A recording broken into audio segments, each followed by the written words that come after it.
Universidad Técnica Particular de Loja. Decide ser más. Escuela de Banca y Finanzas. Ejemplo de utilidad total y utilidad marginal. Para que el concepto de utilidad total y utilidad marginal sea más concreto, consideremos lo siguiente. Andrés es un niño que gasta toda su mesada en dos bienes, en golosinas y videojuegos. Andrés desea medir la utilidad que obtiene de estos dos bienes, golosinas y videojuegos. Para elaborar la tabla de utilidad total, establecemos como cero la utilidad de no consumir nada y determinamos como máximo el consumo de 10 bienes. Como punto de partida para elaborar la tabla, se solicitó a Andrés que nos diga, utilizando la misma escala, su satisfacción de consumir de 1 hasta 10 paquetes de golosina y videojuegos. En las siguientes tablas se muestran las respuestas obtenidas de Andrés, donde en una columna se enlista la cantidad de consumo y en la otra columna se enlista la utilidad de consumir una unidad adicional. En base a las tablas anteriores, se graficó la curva de utilidad total, donde se representó en el eje de las X la cantidad y en el eje de las Y la utilidad.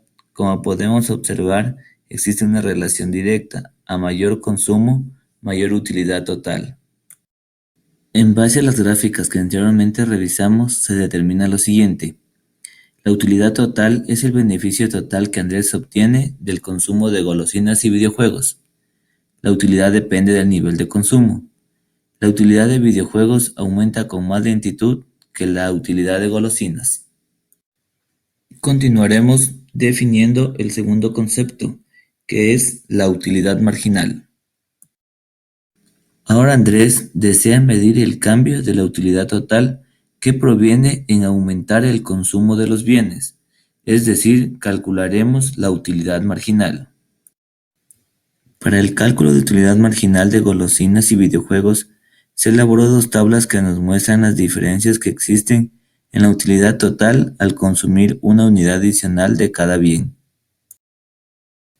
Las gráficas muestran que la utilidad marginal que obtiene Andrés de su consumo de golosinas disminuye a medida que su consumo de videojuegos aumenta, es decir, su utilidad marginal decreciente. De las gráficas aprendemos lo siguiente. La utilidad marginal es positiva, pero disminuye a medida que aumenta la cantidad consumida de un bien. La utilidad marginal de Andrés disminuye a medida que compra más de cada bien. La tendencia de utilidad marginal a disminuir se deriva del principio de utilidad marginal. Agradeciéndole su atención, los invitamos a seguir el siguiente video donde se revisará la pérdida del peso muerto y los ingresos fiscales conforme varían los impuestos. Created using Powtoon.